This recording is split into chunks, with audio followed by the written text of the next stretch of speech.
Puja is just helping break the news day after day in the industry. So Puja is one of the partners at Troutman Amin, and she is also known as Queenie in the TCPA world circle, an overall fun person and brilliant attorney. So I'm pleased to have her with me again for the second time this week. Thank you for your time again, Puja. And the famous Aaron Weis from Florida. Aaron is a regular speaker in our webinars at our summits.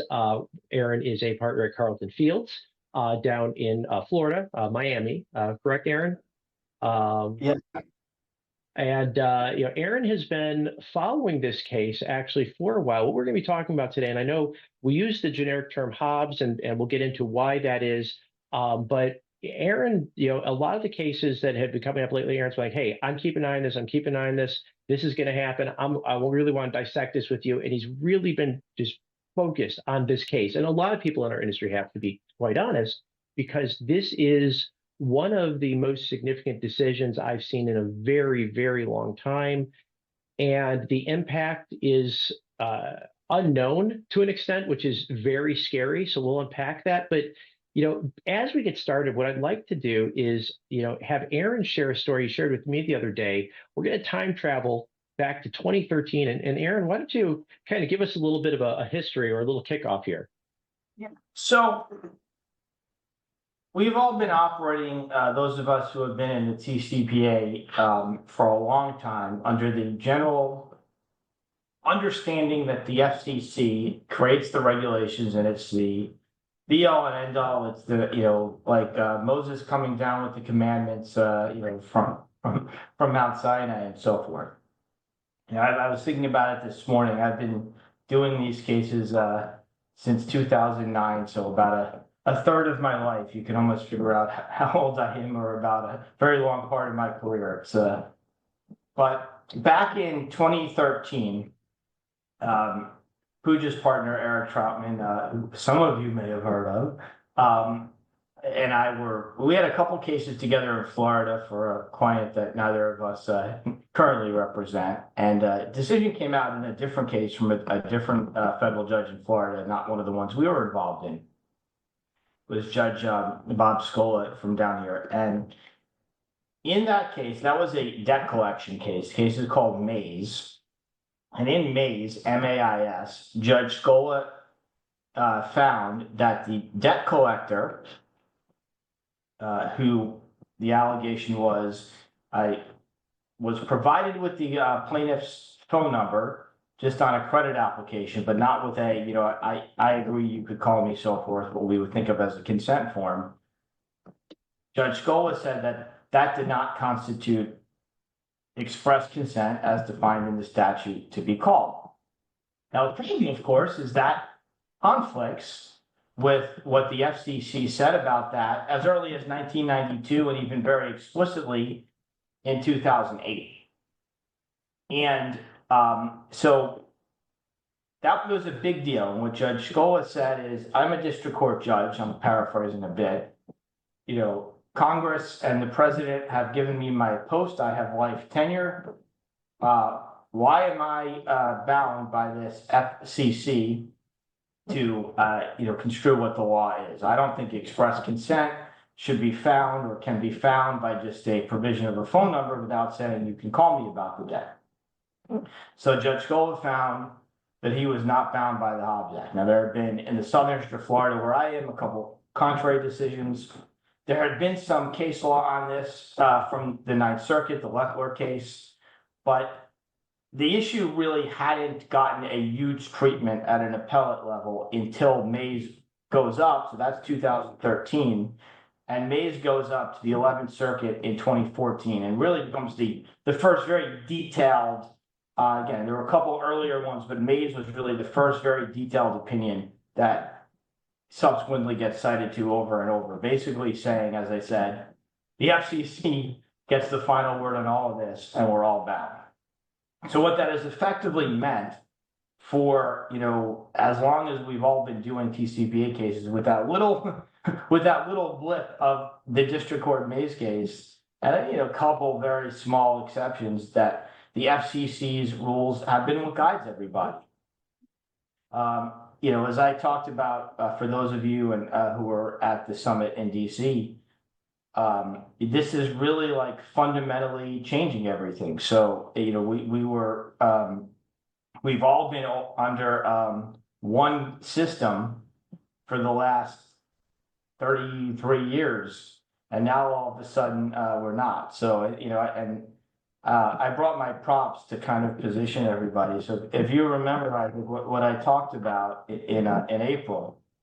So for the time that we've been all guided by this system, the TCPA regulations have been our spoon, but now we're in the world of imagine there is no spoon, and that's what we are in. So we don't know right now what is going to guide us. I was thinking, I'm probably dating myself by all these references to 1990s movies. That's from The Matrix, of course. But yeah, I saw there's a new Jurassic Park that's coming out, a movie. I didn't even know they made one after the first one, but the first one came out in 1993, very famous movie where you have Jeff Goldblum's character has the chaos theory, and he talks about what happens when you just have total chaos and we don't know what's going to happen. I kind of think like I woke up on Thursday morning, or kind of hit me out Friday morning, I guess. Thursday was a holiday. We're now kind of in the chaos theory land of what happens with the TCPA, and it will kind of take a little while for all this to shake out. But Puja can tell us why, or maybe that I'm wrong. Yeah, so and I think that's a good idea. And I think that, really looking at that, Puja, what is Hobbs? What exactly does that mean, and how does that apply to this, Mays case, and just broadly to us as a whole when it comes to interpretation of the FCC's TCPA? Yeah, a funny story, Isaac. I think last week when the news broke, the SCOTUS ruling, one of my colleagues, the Dame, Tori, had asked me, she's like, what does Hobbs Act even stand for? And interesting, I actually had to look it up. Apparently, it was named after a congressman. Leaving that aside, how the Hobbs Act applies to the TCPA in particular. So the Hobbs Act is a federal law, and it governs essentially the judicial review of admin agency decisions such as the FCC, right? And previously, right, the courts had to faithfully apply any decisions by the FCC as binding. In order to, challenge any of those orders, you had to take it to the appellate level, right? You could not, after the Hobbs Act was implemented, you can no longer fight those on the trial court level. So as, Aaron had just outlined for you, during the Mays time period, right, the Mays decision reversed a district court's ruling that refused to apply the FCC's express consent exemption. Now that is no longer the case, right, which Aaron will tell you here in a little bit, but generally just think of it as a federal law that forced district courts essentially to look at FCC declaratory rulings as gospel. Okay, I think that really simplifies it quite a bit. So there's a contentious issue in the TCPA. The FCC sits down, they look at it, and they say, this is what it means. I mean, it almost sounds similar to what the Supreme Court does in a lot of cases, where they say, based on the Constitution, this is what is allowed, this is what's not allowed. I mean, it's a similar thing, just focusing on that bill, correct? Correct. And the intent there was to indicate that the FCC's rulings on vague words and phrases within the actual statute of the TCPA were binding on the district court, right? The way folks viewed it was the FCC is assisting courts on how to interpret the TCPA properly. And for those of you who have been in the industry for a long time, we spent a decade talking about a comma, and since the comma isn't there in the statute, this is what an ATDS is versus this is what it is not. Puja actually wrote I think it was your article actually, just a couple of days ago for TCPA World that talked about the Texas law. I know you guys have a webinar coming up on that, where you basically side by side compared Texas's definition of an ATDS to the TCPA's, and something like that comma or the placement of almost the exact same words but in a different order gives it theoretically a very different meaning. So, there is a lot of ambiguity, there's a lot of vagueness, a lot of just general lack of clarity in pieces like the TCPA, because as Puja's partner will commonly tell you, you should have nobody but attorneys writing the law. On the one hand, I agree with that, but on the other hand, you've got attorneys who don't understand anything about technology writing these rules or about the industry that they're regulating. And so it's, they're going to be leaving a lot of things out because it makes sense to them, but not to other people. So, fast forwarding, we've had this clarity. Okay, so that's pretty straightforward. FCC can issue declaratory rulings, or an agency in general, to say this is what it means. Great. So then let's fast forward down to McLaughlin, Aaron. What happened there, and how does that relate to Hobbs? Sure. So McLaughlin arose. Once in a while, we still have fax cases. I think I like to joke, I get about one a year, kind of a steady flow. Like once a year, I get somebody that calls me with a fax case. I started out doing fax cases. For those old timers on our call, I took Caroline Abraham and Brian Lance's depositions, so that kind of dates me. But there still are fax cases, and there was this case, McLaughlin versus McKesson. By the way, that case I think goes back to filed in 2009 or something. It's an extremely old case. It's old. So in the fax space, there's kind of been two issues that have come up, and actually two of them went to the Supreme Court. But in the fax case, the specific issue in McLaughlin has to do with essentially what we think of as like computer programs that convert faxes to emails. And the statute, I guess, when the statute came about in 91, I suspect those programs weren't commonly used, if used at all. Now I guess they are. I actually have one of those. But in 2019 or so, the FCC issued a declaratory ruling. And, Puja and I are going to talk about whether that McLaughlin coming up in the context of the declaratory ruling, as opposed to a notice of proposed rulemaking and a formal rulemaking resulting in rules published in the CFR makes a difference. But in any event, just talking about specifically what happened in McLaughlin, in that declaratory ruling, it's called the Amerifactors ruling. Amerifactors was the party who petitioned the FCC for a declaratory ruling. The FCC said these computer faxes don't count as faxes covered by the statute. I'm paraphrasing, but that's the big takeaway. So in the case itself, the plaintiff, it's very difficult to certify a class for a plaintiff if computer faxes not counting as faxes, it is what the law says, because it's, as far as I would say, it's impossible to determine if any given fax machine is a so-called computer fax versus a traditional fax. Let's kind of go with that. So the plaintiff's side of the ledger on this particular issue, by the way, and this is what we can talk about, that a lot of these issues where the FCC rules are ones that objectively would fit. Do you have me? Yeah. So a lot of these issues would objectively favor defendants. This particular one objectively favor defendants, but some of them objectively favor plaintiffs. So it's not like the Hobbs Act per se favored plaintiffs versus defendants in these cases. But in that particular case, the defendant liked the ruling, the plaintiff didn't, and the plaintiff went all the way up to the Supreme Court. And what the court said in the 6-3 decision issued by written by Justice Kavanaugh is the court is, a district court is not bound by these FCC determinations, that the going to the Court of Appeals after the ruling is issued within that 60-day period, that is something that a party can do and make a pre-enforcement challenge. That's what happened in the IMC case that we talked about a few months ago. But what Justice Kavanaugh said is you don't have to do that.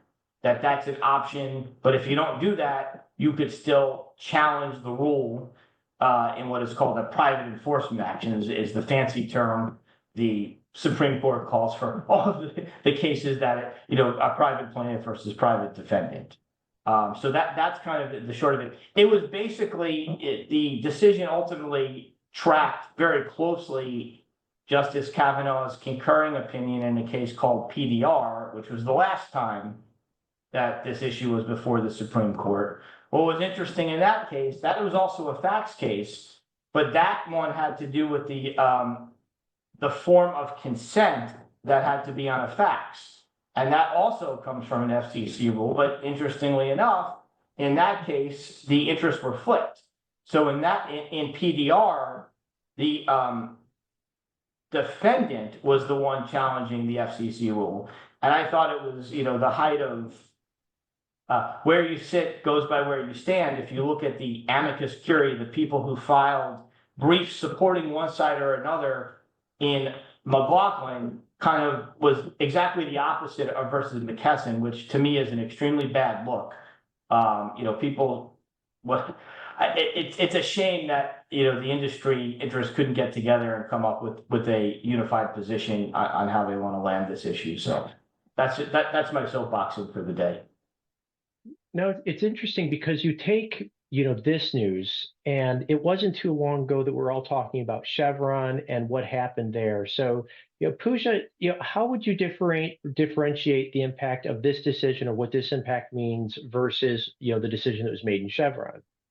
Well, I think the biggest thing is after Chevron, right, Isaac, we thought we had at least Hobbs Act to rely on and to still rely on dozens and dozens of orders, right, addressing key proponents of the TCPA, such as fax, right, auto dialer, call party, express consent, right, reassigned number, all those phrases, we at least had some guidance when relying on Hobbs Act. And now with Hobbs Act, disappearing, I mean, it's going to have a huge, huge impact, right? That are going to be somewhat fascinating and somewhat terrifying, right? Plaintiffs' attorneys now with Hobbs gone and with Chevron deference gone, now literally for plaintiffs' attorneys are going to be forum shopping. They're going to be looking for new favorable laws in areas where the FCC declaratory rulings actually provided the defense more favorable law, right? And required courts to abide by some of these declaratory rulings that I know we'll get into a little the different pieces that are going to be impacted when you're litigating TCPA cases, but I mean, huge ramifications, right? I mean, some of them might be good, right? Depending on how quickly good defense lawyers can get in there and make good law. But, there's going to be some negative impacts as well, because we are going to have to be forced now to apply certain definitions that were more favored on the defense side. And I think this is where it's important to point out to everybody that, when Chevron happened, there was a lot of fear. We started seeing a lot more interpretation at the court level. And there's still some stuff, as Puja said, it's like, well, we still have Chevron, so we still have the declaratory rulings. We have things like that to rely on. But we have seen, for the most part, I think the judges are coming to the right conclusion, even if the logic behind it may be a little bit different than what we're used to seeing in some of the logic that got us that same endpoint eventually. I haven't seen it as a huge blow up yet. But we've also seen a lot of things where you'll see one court issue a ruling and then you'll see the Supreme Court quickly overturn it. And a lot of that just has to do with, who's in charge of the decision. So, when you start taking this at a lower level now, if there is even more freedom for the courts to make their own decision, there's a greater chance that they're going to decide differently than, say, the FCC decided a few years ago. And Aaron was talking about something that I think is very interesting about all this. The industry and, having been involved in industry trade groups over the years, I've seen a lot of this. I participated in a lot of this where it's very unclear what's going on. You petition the FCC and the FCC may say, you know what, you're right. That isn't very clear. Let's discuss it or let's issue some clarification on it. And even if you don't like the rule, at least now you know clearly what the rule is. And Isaac, to that point, right, like very, very important takeaway, because the rationale used in McKesson versus PDR resources, very different, right? There, the court implied, there was a distinction between legislative acts and declaratory acts, right? The dichotomy still may hold true in like future cases, but it doesn't seem to matter in the McKesson rationale, right? The words of the Hobbs Act itself provided the only analytical tool for us to rely on. So, with Chevron going away, there was a certain avenue that we had, right? based off of how the ruling was worded, but now with Hobbs Act, completely different world, as you correctly mentioned. Let me kind of give you my thoughts on that. So I think that Justice Breyer's rumination on legislative versus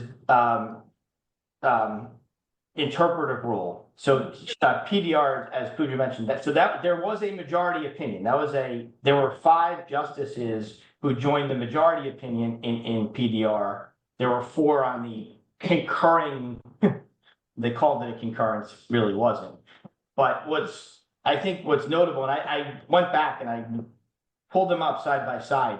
I do not think that because Justice Breyer didn't affirmatively say that it matters if it's legislative or interpretive. He speculated that was a prefatory question that the Court of Appeals first had to answer before the Supreme Court would give an answer. And Justice Kavanaugh's opinion in McLaughlin from Friday just, drives right past that. I think he gets a very short shrift. And, so I don't think that is going to be an available argument. I don't think that somebody can say, well, but 5 justices in PDR said this interpretive versus legislative may matter. That's just my take on it. Others may have a different thought. So that's that. Isaac, I did want to add something about Chevron because I think it's very important. In the Loper Bright decision, which is the decision from last year that overruled Chevron, 40 years of Chevron, the one thing that the court said that Chief Justice Roberts' majority opinion said is there is something called what stare decisis. That means that the decisions that have been issued in the intervening 40 years from Chevron to Loper Bright will still count. In other words, it's not completely a blank slate. Now, there's a caveat to that. 3 days after Chevron, the Supreme Court had a case called Corner Post that basically said that if you weren't around when the regulation you're going to challenge was issued, you can still challenge it. Leave that aside. What is critical, I think, in McLaughlin is there is no such reservation. And if you think about it, it's a different. You could understand the rationale if you accept the rationale of McLaughlin, where in PDR, Justice Kavanaugh said, there was Chevron deference, and that's now questioned. 5 years later, they overruled it. But what he described in PDR, he called it Hobbs Act abrogation. So if you think about coming from that basis, where now the majority of the Supreme Court had a real problem of saying that the courts can't even decide what something is, you can understand why on McLaughlin they didn't include the same stare decisis for whatever's been decided before. We're not going to directly touch that. So I think that's a big thing, because that's a difference in all these so-called Loper Bright challenges. You still have to get over that stare decisis issue, and there's a couple cases that have talked about it. I don't think that's going to really be an argument that's going to fly in these post-McLaughlin challenges. And Puja, do you agree with that? Because that was on my list of things. Is how is that going to be viewed moving forward? I don't know, Isaac. All right. Usually, I have an affirmative response to this. I know, Aaron and I had exchanged some emails along with Eric, but the short answer is I don't know. I don't know how folks are going to be able to challenge the CFR provisions, or I know, Aaron, you think that the CFR can essentially just go away. I completely. But this is the concept of challenging CFR provisions as being like, even before Loper Bright, people would say that I'm challenging so-and-so, final rule of the DOL or, whatever in a private case. And you would have the Chevron step 1 and step 2 analysis. And now post Loper Bright, it's kind of the same analysis. That's different from a 706 challenge. So Loper Bright itself, right? So Loper Bright was Loper Bright versus Raimundo, who at the time was the Secretary of Commerce. So that the Loper Bright were the people that owned the fishing boat and didn't want to have to pay for the inspector. So they sued filed an APA action against the Department of Commerce. But if it's a statute where, that has a private enforcement mechanism, where there's some, private right of action or accessory, sometimes like there's, sometimes you could have different state or federal statutes that could arise from some provision of the CFR. That's long been fair game that you could challenge those in private enforcement actions. You just, before Loper Bright, you had a higher bar with Chevron step 1 and 2. But others may disagree, and I know some folks in California who may have some other thoughts, but I think there's a pretty fairly well established body of law on that, but we'll see. But to be clear, you're talking about the rules, not the rules where Congress explicitly told the FCC to implement those rules, right? Because courts aren't going to set aside those rules, because then you have separation of powers issues, right? So if the Congress told the FCC, you must do this, I don't think the courts are going to set that aside. But I'm please. sure that. So read IMC. So IMC says, FCC, go out and issue your rule, right? So if you find that the rule is exceeded the delegated authority, you still have the argument available. So that you'll have people will say one way or another. Again, I think you're going to have defendants and plaintiffs making it's whatever the cause of action is, and we should start to, we can talk about some of the specific ones. But wherever people sit, they will say that the FCC issued what so-and-so ruled, that there was delegated authority to go issue rules for whatever, and delegated authority to go issue rules for consent, and in the one-to-one rule, the 11th Circuit in IMC. Now that was a direct Hobbs Act challenge. But yeah, the Congress gave delegated power, but the ultimate adjudication was the FCC exceeded that delegated authority. No, and that's kind of where I wanted to go next. And real quick, just as a reminder for everybody, I've looked through the attendee list a couple of times on here, and I see that we've got a good representation from attorneys on here, but we've got a lot of people who are more industry leaders. So if some of this is way over your head, we're going to start bringing it a little bit down to earth now. But it's important that you don't just take these little webinars, an hour a month or 2 hours a month to get your information. Make sure you're keeping these conversations going on. We have an annual compliance summit every December. We'll be releasing some info on that. A Law Conference of Champions hosted by Troutman Amin is going to be in just a couple weeks in July. And you'll have the entire Troutman Amin team there. You're going to have a lot of great people there you can work with and discuss this more. So please get involved, get out there. We'll throw a link out there in the chat even for you guys for the upcoming Law Conference of Champions. Highly recommend it because please tune into our webinars, but you're going to get even more if you have follow-ups after these. So let's take it, back and let's, building on that IMC, one of the challenges in the IMC case was, of course, that there was an overstepping of what the FCC had the power to do. And this has been a discussion that's come up quite a few times because there has been, what authority was delegated to the different agencies, and you can even talk about the FTC and some of the stuff that could happen there, but it's, what power do they have to make modifications? Can they just add any rule to the TCPA, or does that require an act of Congress? And that was, I think, a big part of what the IMC ruling was about, versus, what areas do they specifically have authority to make rules around? So, could, an open question, maybe Puja, if you want to start, but anybody jump in. Where do you think this would have the first big impact in the TCPA? What do you think somebody could, plaintiff's attorney can look at the TCPA tomorrow and say, even going to the prior express consent or prior express written consent, look at one of those and say, hey, this doesn't mean prior express consent, or prior express consent isn't exactly a provision that, they have the authority to find. I mean, where do we see some of that impact? What are some of the specific rules that we take as gospel today that we think are at the very least going to be questioned tomorrow? Yeah, I'll list out the few areas, Isaac, that I think are going to be challenged, right, by both plaintiffs' attorneys and defense attorneys. So just level setting real quick, right? The court's rationale looked at the language of the Hobbs Act, and they determined that the structure of the act demonstrated that it was only to prevent the district courts from taking action, right, across the country respecting to those FCC rules, which I'll get to in here a bit. But the question is, right, like, is merely refusing to apply an FCC rule, right, is that's not setting aside a rule or order, right? That is what's going to be challenged repeatedly in courts. As to the CFR provisions, those that were crafted without the express authorization, right, those are likely going to be subject to court scrutiny now. And I think examples, number one, right, piggybacking off our webinar on Monday, are going to be the quiet hour restrictions.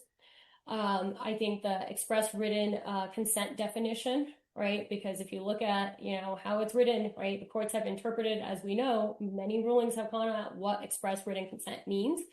How about text messages equals calls, right? That one I certainly think is going to be challenged, primarily probably on the defense side. And plaintiffs' attorneys are going to really want to fight for that one in particular. And then lastly, I think the cell phones as residential numbers for do not call purposes is another one that'll get challenged as well. I don't know if you think, I think Aaron thinks they're all going to be challenged, but those are the ones that I think, the four that I'm looking at in particular. Yeah, I think those, and I'll offer a supplement on the express consent to kind of preview what I said with Mays. If I was running a call center who did debt collection calls, Correct. I would be quaking in my boots right now if I was calling people who don't have what we would think of as a written consent. I agree with you, Aaron. I think that's gonna be one of the biggest challenges is for the debt collection industry, who traditionally relied on a lesser standard of consent in order to make. It's a huge paradigm shift because what in the last 10 years, I don't know. I mean, debt collection. I won't name specific plaintiffs' lawyers, but most of us know who they are. It's wrong number debt collection cases, and there have been a ton of them. There have been a few, and they've been very big numbers. But that's all you have because single plaintiff ones, okay, whatever. I've had a few of those over the years, but these debt collection calls, oh man, you're going to have a lot of those come up, and the plaintiff lawyers are going to find the right judge on that, and somebody to bite on what Judge Scola said, that just listing your number on a credit card application is not sufficient consent. But then you have the flip side of, as Puja said, the express written consent. Now, let me blow your mind here. Prior express invitation or permission, that was a rule. Now, you could stipulate for the moment, although I may beg to ultimately disagree, but if you stipulate for a moment that the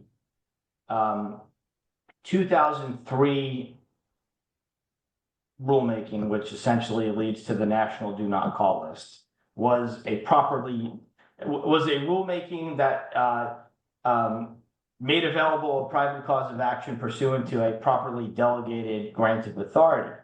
You could, there's an interesting argument that it wasn't, but assume that it was, and that issue was really separate from the McLaughlin issue. Here's what's interesting. That formulation that comes from the 2003 order, that's a delegated rulemaking, from Congress, says basically, it's a little wonky. The FCC had started that rulemaking and it got a little complicated, but Congress passed something called the Implementation Act, where they said, go ahead and continue that rulemaking. So let's assume that was a congressionally approved rulemaking. And that's where they come up with prior express invitation of permission, which most people think is the same functionally as prior express written consent. I mean, I've never seen a case that says prior express invitation of permission in prior express written consent are different.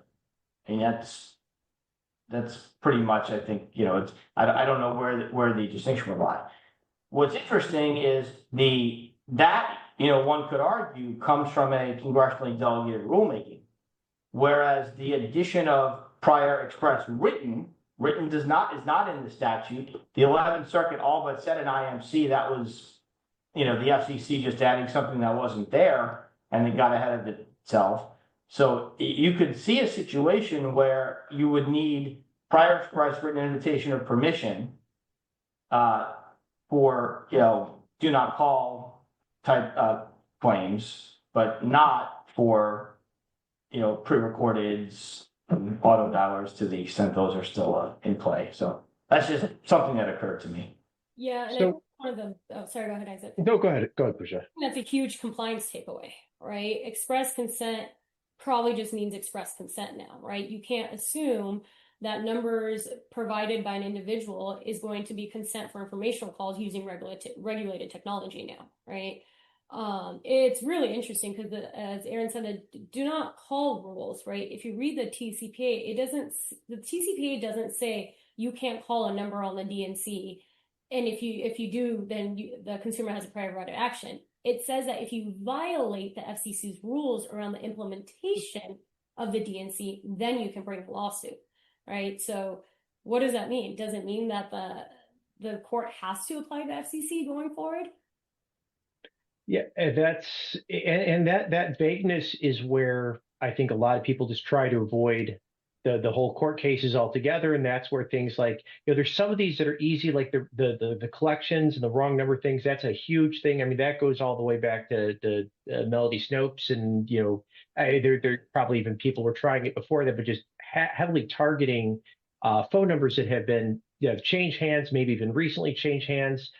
You get into third-party debt collection where somebody's going out and buying a bunch of debt, and they're trying to reach out to these people who now have been delinquent for 6, 12 months.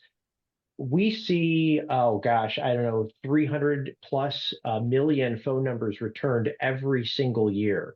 So when you're in a debt collection environment, you're going to see an even higher likelihood from what we've experienced of those return numbers, because they haven't just defaulted on one bill, they've defaulted on several bills, one of them being their cell phone. So there are very easy ways to find out if a phone number has changed hands. At dnc.com, we do have a service for that. So reach out to us, click that chat with an expert link. We can help you with that.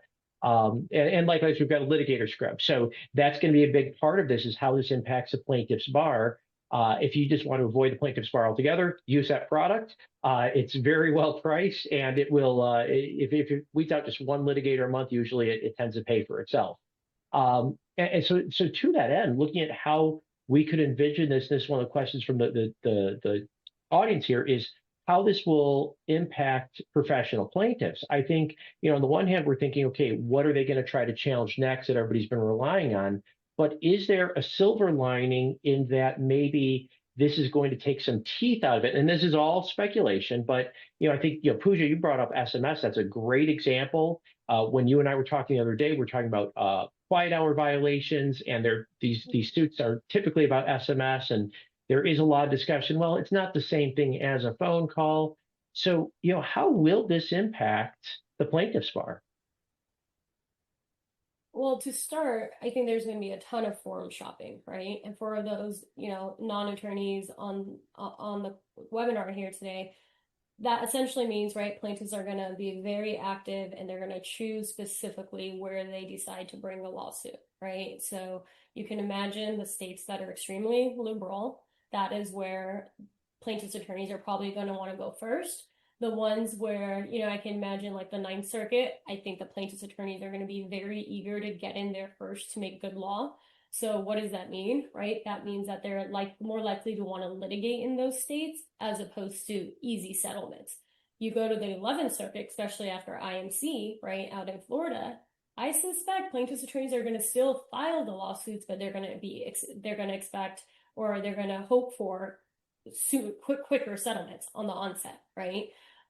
So I think that patchwork that we were used to during the ATBS timeframe is going to come back, and we're going to have to really, really track the court's decisions as we navigate, the different rulings that are going to come about. So I think, both defense side and the plaintiff side are going to be very strategic in their litigation strategy, as opposed to just kind of, plaintiff attorneys filing everywhere and seeing what sticks, which has kind of been the case in the last 2-3 years, right? Plaintiffs' attorneys have kind of sticky everywhere.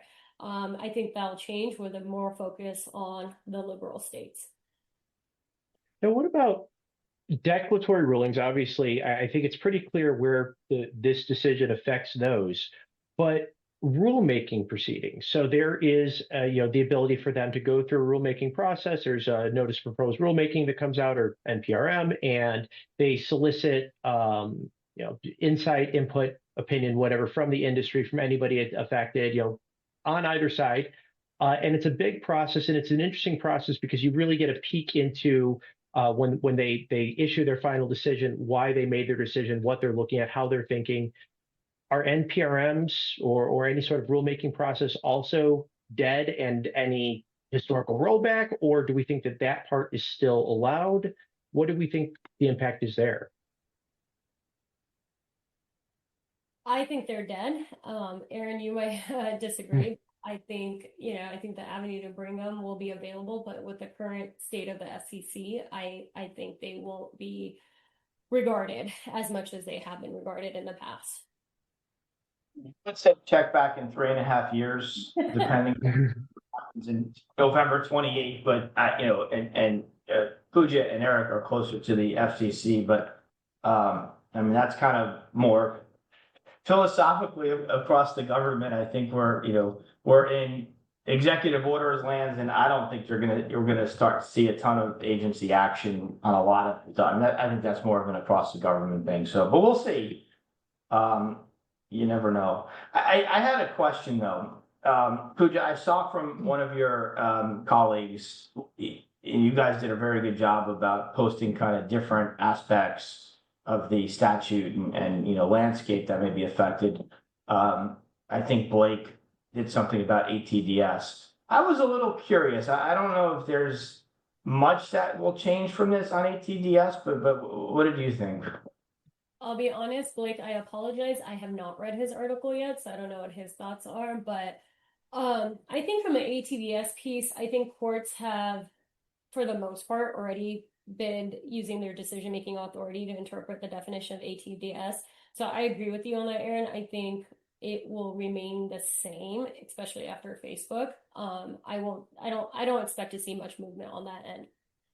Yeah, I mean, but I do think there's going to be more movement on the state level, right? I think plaintiffs' attorneys are going to start leveraging more of the state laws and the nuances with the state definitions of ATDS, similar to like that new Texas rule that came out. So I think that's what's going to happen is they're going to marry the TCPA action along with the state regulatory actions, which they already do, but I think they're going to focus more on the dialer piece more so than the state DNC pieces. Yeah, and I've got one for you though. How's this? So Puja talked about the issue of whether or not cell phones or mobile phones or commercial mobile radio service are covered by the 227C. This is the National Do Not Call and Internal Do Not Call in shorthand. So I think it's a very good argument now that cell phones are not going to be covered. Let's see what happens, but I think there's a good argument there, notwithstanding what Josh Catchill got a judge in New York to say. So assume that comes out. There's a number of state statutes that give rise to a do not call private right of action by your number being on the do not call list. Doesn't say residential number. It says you have a right of action under so-and-so state if your telephone number, and I don't want to give up the goose here, is on the national do not call list.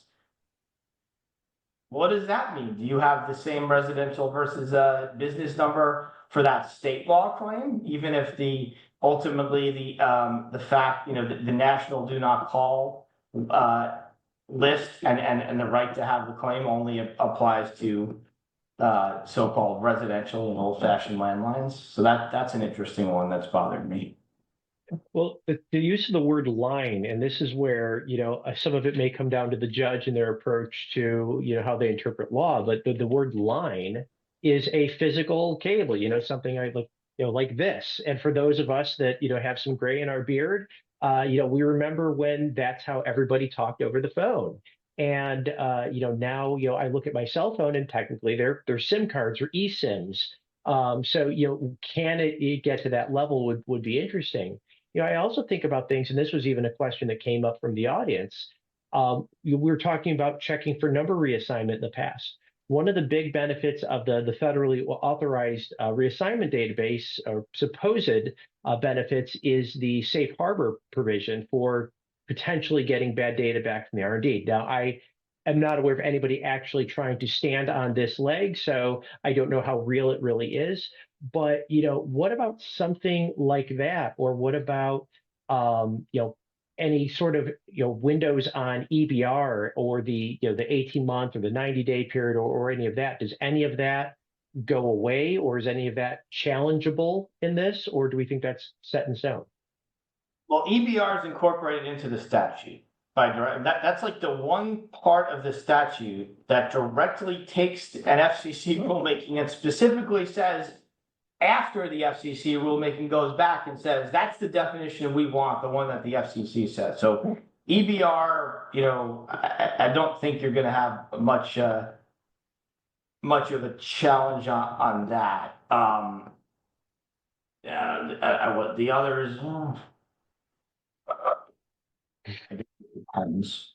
I think this is why you're going to have to come to the summit in Florida. I'm sure Aaron, Puja, and many other brilliant minds are going to be there to kind of say, well, this is what we've seen so far, and based on this, we can better future cast what's going to happen in the next 6 months. But to what Aaron said earlier too, I think that it might be a few years before we really have a good handle on things. Yeah, and as I always like to say, Isaac, every time I talk at one of your events, either virtually or in person, there's the fundamental difference between TCPA litigation and TCPA compliance.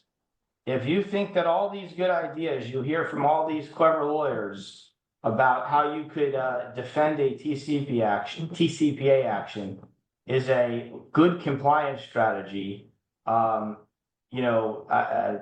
luck, or as they say, good night and good luck. I mean, that's not a good idea. These are a lot of things we're talking about from like kind of the defense side. Things are interesting arguments that people could make. But if for proactively, I'm kind of loosening the belt. If I was running in charge of an internal person running a compliance program, I wouldn't loosen the belt much. However, some of the things that we talked about, there are a few defensive things that I think you may actually probably want to think about. One of them I mentioned, of course, if you happen to be in the debt collection industry, I would, radically reevaluate or evaluate your practices top down, like, the second we finish the call. That's important. If you're faxing, what you should do is take the fax machine and maybe go outside to your garbage bin. Because whatever, but I guess there are some industries that think faxing is still a good idea. And if you were in the industry and said, all right, I've got no risk anymore for faxes because I read Amerifactors and the SCOMA chiropractic, I guess, was the first case that said you can't get a class certified because of e-faxes. Well, I guess you can't count on that, but again, listen, if you're still faxing like in 2025 as your marketing strategy, you've got bigger problems. I can't help you. We're going to link to that. I know we were talking earlier about Blake's article. There's TCPA World. If you don't subscribe, I highly recommend it. We're going to put that article we're talking about Blake's ATDS thing, which Puja has yet to read. But I'm sure she'll get to it. I personally do read everything that's published by TCPA, maybe not the exact day, but within a week, certainly. So we'll put that out there for you. Puja had a great article a couple days ago about Texas. I highly recommend everybody looks at. Looking at, TCPA World, some of the other resources, the Troutman Amin 9, there was the 15, and then with 1-to-1 going away, we kind of rolled back to that 9. But talking about consent language and talking about collections, one of the questions that was asked by the audience was, when it comes to first-party collections, everything is still okay, right? If they've got their contracts giving them permission to phone, market, text, etc., use pre-recorded voice, is that still okay, or is this more to Aaron's point? You should even be reviewing all of your consent language to make sure it's even more bulletproof. I think if you have the Troutman 9, you're safe, right? Making sure that you have all requirements of the prior express written consent. I think actually in some jurisdictions, right, with the courts that are looking at layouts and disclosures and hyperlinks and, looking at other guidances, I think it's going to be even easier to obtain consent, dare I say, in certain jurisdictions, right? But obviously a lot of folks are marketing to all 50 states, right? So right now, I think the gold standard is still Trotman 9 if you're looking to obtain consent for marketing purposes. Okay, and then, for people who are looking at, again, I'm doing a lot of these calls to people. Does this relax any consent standards? So I've got one person asking about, if they're using an ATDS and not using pre-recorded messages, do they need that consent?